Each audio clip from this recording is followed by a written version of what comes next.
वस्तु अमोलक दी मेरे सतगुरु कृपा कर अपनायो। वस्तु अमोलक दी मेरे सतगुरु कृपा कर अपनायो। पायो जी मैं तो नाम रतन धन पायो। नाम रतन धन पायो। पायो जी मैं तो नाम रतन धन पायो। नाम रतन धन पायो। पायो जी मैं तो राम रतन धन पायो। राम रतन धन पायो। नमस्कार मेरे प्यारे भाइयों, मेरे परमात्मा के प्यारे जीवहंसों।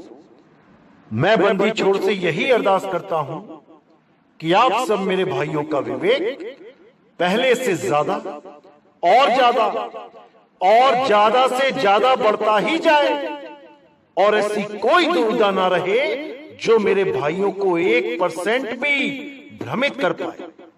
बस मैं यही अरदास करता हूं अपने मालिक से कि मेरे हर भाई को हर चीज बिल्कुल समझ में आने लग जाए, एक एक चीज क्लियर होती चली जाए।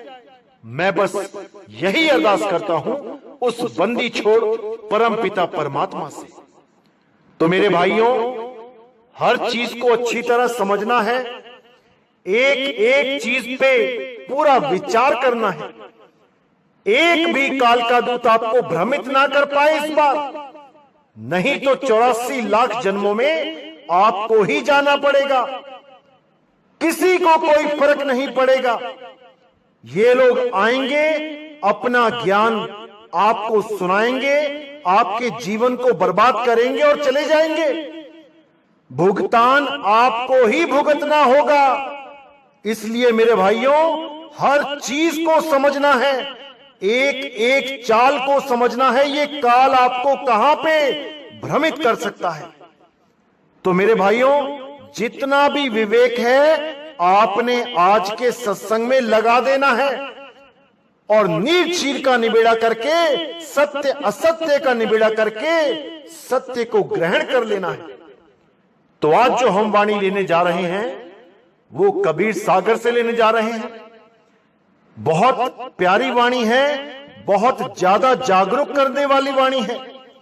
अगर आपने इस वाणी को समझ लिया तो मेरे भाइयों, ऐसा कुछ नहीं होगा जो आप नहीं समझ पाओगे, क्योंकि समय आ चुका है।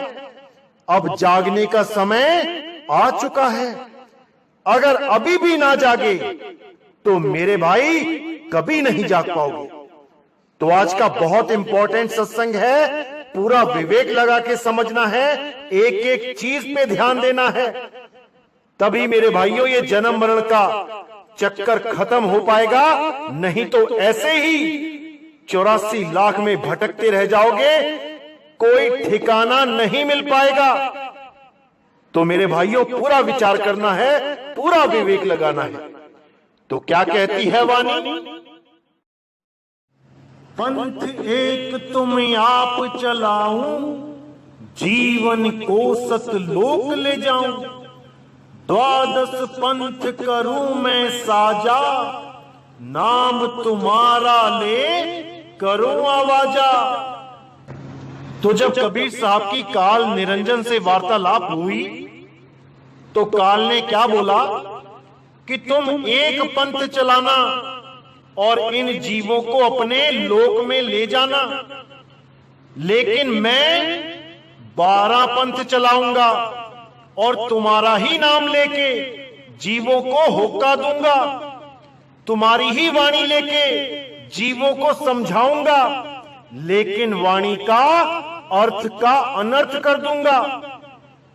और जितने भी कम विवेकशील जीव होंगे वो सब मेरे जाल में फंस जाएंगे। विवेकहीन प्राणियों को मैं नरकों में ले जाऊंगा और उनका आहार करूंगा। तो कहते हैं 12 यम संसार पठाऊं, नाम कबीर ले पंथ चलाऊं। यानी मैं अपने 12 दूतों को, इन काल दूतों को संसार में पठाऊंगा और तुम्हारे ही नाम से, कबीर के नाम से पंथ चलाऊंगा। और उन्हीं पंथों से अलग अलग और भी हजारों पंथ चलेंगे जो नाम बदल बदल के ज्ञान वही देंगे, वही 5 नाम देंगे, ज्योत निरंजन ओंकार रारंकार सोहंग सतनाम, वही श्वासों का जाप देंगे।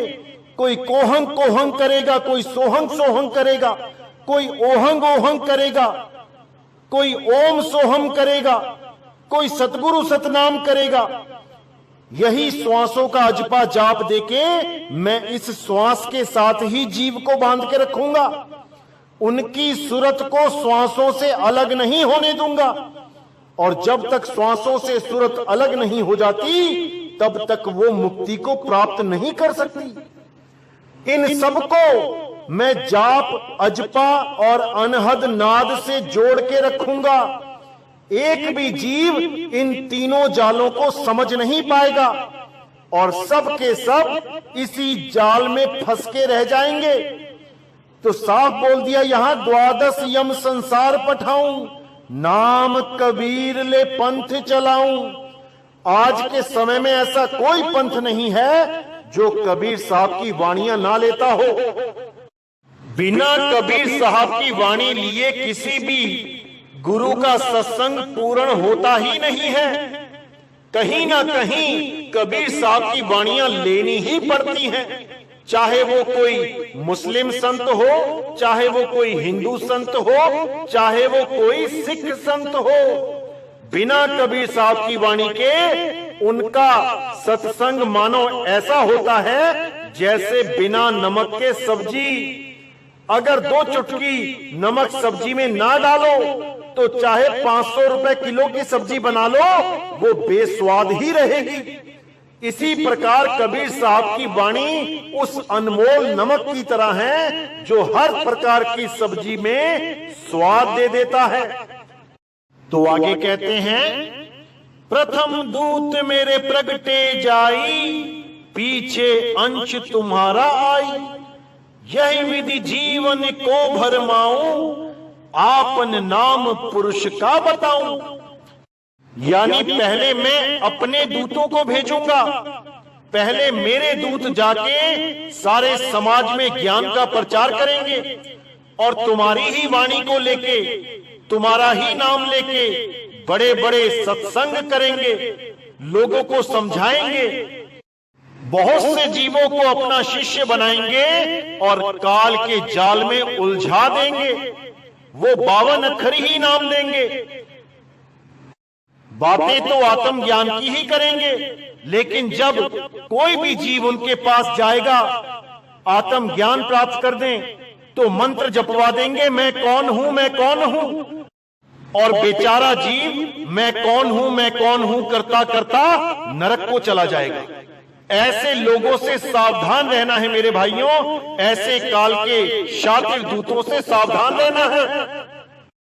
कोई आत्म ज्ञान के नाम पर नाक पे ध्यान लगवाता रहेगा, 10-10 साल तक नाक पे ही ध्यान लगाते रहेंगे, नाक को ही देखते रहेंगे। उसके बाद त्रिकुटी में ध्यान लगवा देंगे, फिर श्वासों का जाप जपवा देंगे। ऐसे ही ये काल के दूत ये जीवों को भरमाते रहेंगे।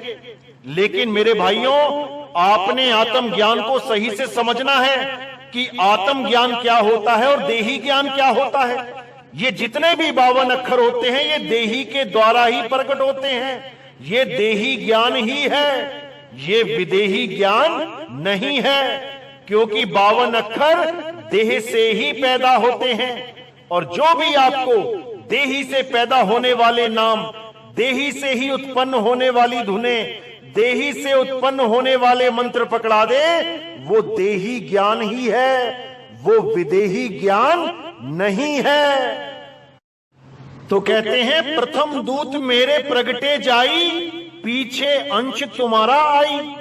यही विधि जीवन को भरमाऊं, आपन नाम पुरुष का बताऊं।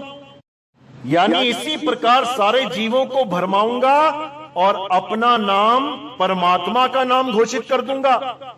अपना नाम यानी कि जितने भी बोलने लिखने पढ़ने वाले नाम हैं, ये सब नाम परमात्मा के घोषित कर दूंगा। मैं ये ज्ञान प्रचार करूंगा कि कोई भी नाम जप लो, सब नाम एक से ही होते हैं, सब नाम परमात्मा के हैं, कोई भी नाम जप लो। ऐसा ज्ञान देके मैं जीवों को भरमा दूंगा।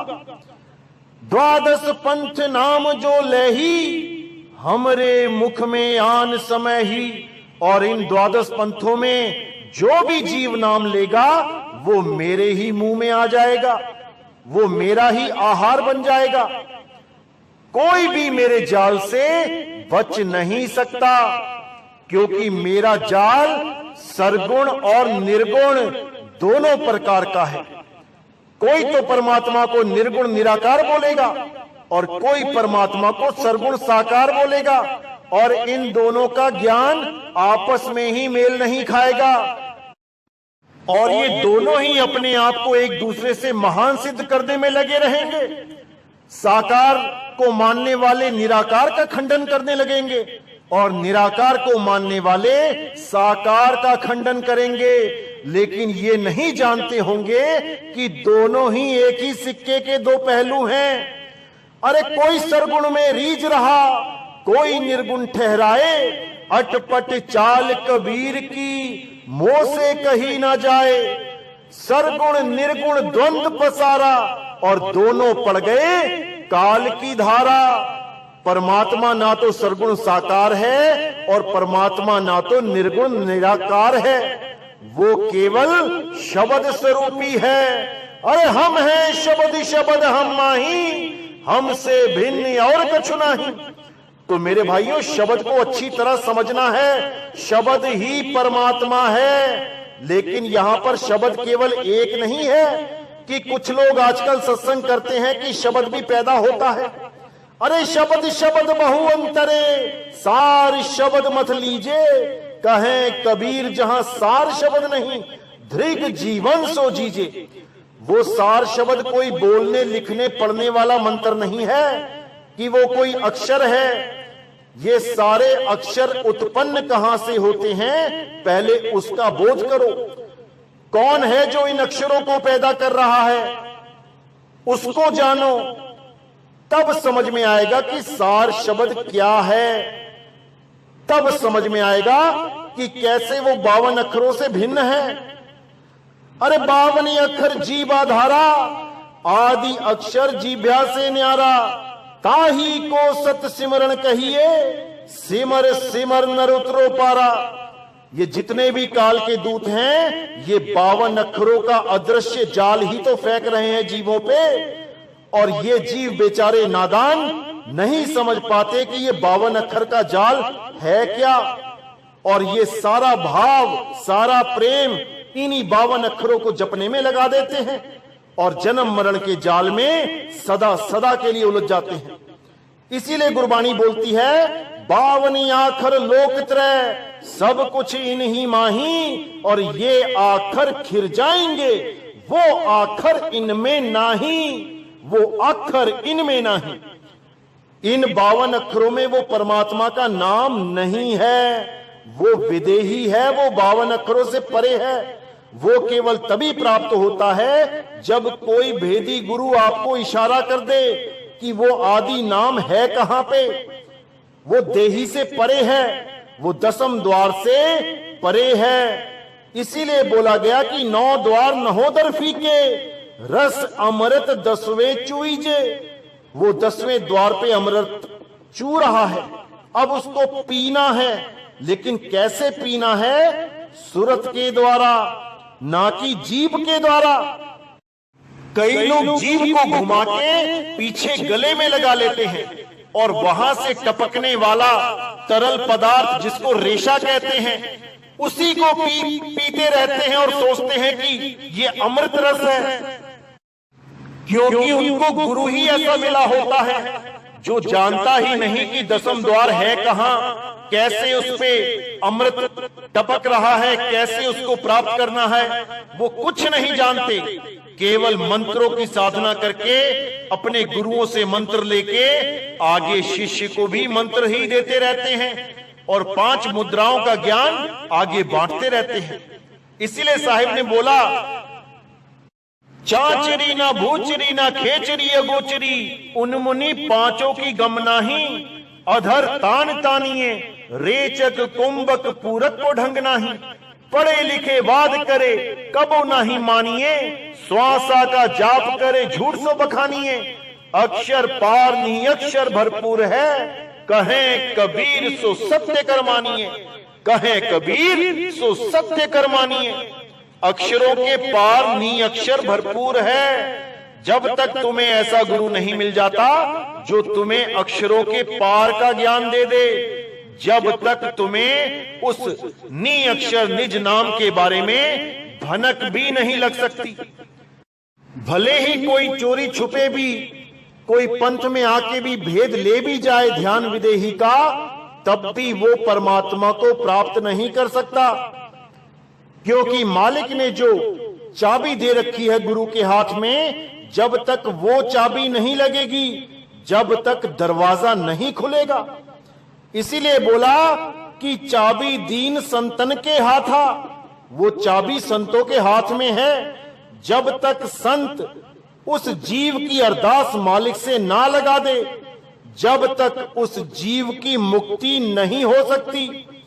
जो भी जीव जिस भी संत से नाम लेता है, वो जीव उस संत के द्वारा लगाई गई अर्जी पर ही मुक्त होता है, वो संत के द्वारा लगाई गई अरदास पे ही मुक्त होता है। इसीलिए बोला गया, गुरु बड़े गोविंद से मन में देख विचार, हरि सुमिरे सो वार है, गुरु सुमिरे सो पार। जो गुरु की आज्ञा में सदा रहता है, जो गुरु के अंग संग रहता है, उस पर परमात्मा की विशेष कृपा होती है। परमात्मा सदा उसके साथ होता है, सदा उसकी मदद करता है, क्योंकि संतों की अरदास, संतों का वचन कभी खाली नहीं जाता, कभी खाली नहीं जाता। और जो संतों का विरोध करते हैं, उन्हें उल्टा सीधा बोलते हैं, उनको तो साहिब ने बोला है, संत का निंदक महाहत्यारा और संत का निंदक परमेश्वर मारा। जो लोग संतों की निंदा करते हैं, उनको जन्म जन्म तक 84 के जाल में जाना ही पड़ता है, वो बच नहीं सकते। चाहे कोई भी गुरु हो, कोई भी संत हो, अगर आप उसके पास गए हो, आपने उससे कुछ भी ज्ञान प्राप्त किया है, तो मेरे भाई भले ही आप उसे छोड़ क्यों ना दो, लेकिन कभी उसकी निंदा नहीं करनी चाहिए, क्योंकि जितना ज्ञान उसके पास था उसने आपको दे दिया। अब आगे का ज्ञान अगर आप कहीं और से लेना चाहते हो तो ले सकते हो। सच्चा संत कभी भी किसी भी शिष्य को आगे बढ़ने से नहीं रोकता, और जो अपने शिष्यों को आगे बढ़ने से रोके, वो कभी सच्चा संत हो ही नहीं सकता। क्योंकि सच्चा संत हमेशा यही चाहता है कि उसके शिष्य की हमेशा उन्नति होती रहे। अरे सच्चे संतों ने तो यहां तक कह दिया कि अगर हमारे ज्ञान से आगे का कोई ज्ञान मिलता है तो भाई हमें भी लेके चलो, हमें भी साथ में लेके चलो, क्योंकि हमारा भी लक्ष्य केवल धुर तक पहुंचना है, उस परम पिता परमात्मा तक पहुंचना है। सच्चा संत कभी ये नहीं कहता कि अगर तुमने किसी और संत का सत्संग सुन लिया तो तुम्हारा नाम खंड हो जाएगा, तुम्हें पाप लग जाएगा, काल तुम्हें खा जाएगा। ऐसा कोई भी सच्चा संत कभी नहीं कहता। तो जब काल ने इतना वचन फरमा दिया तो कबीर साहब ने क्या बोला? अरे काल पर पंच पसारा, तीनों युग जीवन दुख आधारा, बिनती तोरी लीन में मानी, मोह ठगे काल अभिमानी। यानी हे काल, तूने जो परपंच पसार दिया है, इन तीनों युगों में तूने जो वादा ले लिया है कि इन 3 युगों में कोई पंथ ना चलाना, थोड़े थोड़े जीव लेके जाना, और जब कलयुग आ जाएगा तब जितने चाहे उतने जीव ले जाना। कितना भी बड़ा पंथ क्यों ना चला देना। ये वादा लेके तूने बहुत बड़ी ठगी कर दी है, क्योंकि एक बच्चे की तरह अरदास की है, विनती करी है और ये वादा हमसे ले लिया है। इन 3 युगों में हमें पता है कि तू क्या करेगा। बड़े बड़े राक्षस पैदा करेगा, बड़े बड़े दैत्य पैदा करेगा, इन जीवों का संहार कराएगा, इन जीवों को दुखी करवाएगा और फिर माया के ही अवतारों को परमात्मा घोषित करवा देगा, शरीरों को ही परमात्मा घोषित करा देगा, शरीरों से ही जीवों को परेशान करेगा दैत्यों के रूप में और शरीरों की ही पूजा करवा देगा देवताओं के रूप में। ये शरीरों का खेल 3 युगों तक ऐसे ही चलता रहेगा। सब जीव शरीरों की ही आस लगा के बैठ जाएंगे और सब शरीरों की ही पूजा करेंगे। लेकिन जब चौथा युग आएगा तब ऐसा नहीं होगा। तब शरीरों से हटके, देह से हटके विदेह ज्ञान का प्रचार किया जाएगा। तब ही मेरा असली कबीर पंथ चलेगा और सारे पंथों को एक कर देगा। जितने भी जीव अन्य पंथों में शरीरों की पूजा करने में लगे हैं, वो सब ज्ञान अज्ञान को समझ के इसी पंथ में आके विदेही ज्ञान को प्राप्त करेंगे और देही से अपनी आस तोड़ देंगे। ना तो वो स्वयं को देही मानेंगे और ना ही किसी देह को परमात्मा मानेंगे। वो स्वयं भी अपने आप को विदेही अनुभव करेंगे और उनका परमात्मा भी विदेही ही होगा। ये शरीरों का जाल कलयुग में तोड़ दिया जाएगा। तो साहिब कहते हैं, चौथा युग जब कलयुग आई, तब हम अपना अंश पठाई, काल फंद छूटे नर लोई, सकल सृष्टि परवानिक होई। यानी जब चौथा युग कलयुग आएगा तब हम अपना अंश पठाएंगे जो मेरे मूल ज्ञान को पूरी दुनिया में उजागर करेगा और तब ही काल के फंदे से ये नर लोई, ये आदमी, ये औरतें, जितने भी अपने आप को शरीर समझ रहे हैं, ये जीव, ये सब उस मूल ज्ञान को समझ के परमात्मा के विदेही ज्ञान को अपना लेंगे और शरीरों से दूर हो जाएंगे। सकल सृष्टि परवानिक होई, पूरी दुनिया में ये मूल ज्ञान चलेगा। इस मूल ज्ञान को समझने से सारे धर्म एक हो जाएंगे। जितने भी विवेकी हंस इस दुनिया में बैठे हैं, जो परमात्मा की खोज कर रहे हैं, वो सब इस मूल ज्ञान को समझ के एक हो जाएंगे। उनमें कोई भी धर्म, जात, वैर विरोध का भाव, ये सब खत्म हो जाएगा। सब अपने आप को आत्म देव समझेंगे, सब अपने आप को परमात्मा का अंश समझेंगे और सब के सब एक परमात्मा के अंदर, एक झंडे के अंदर, एक भाषा, सब के सब एक हो जाएंगे और इस जहान से नफरत का बीज खत्म कर दिया जाएगा। हम सब एक हो जाएंगे क्योंकि हम सब एक ही हैं।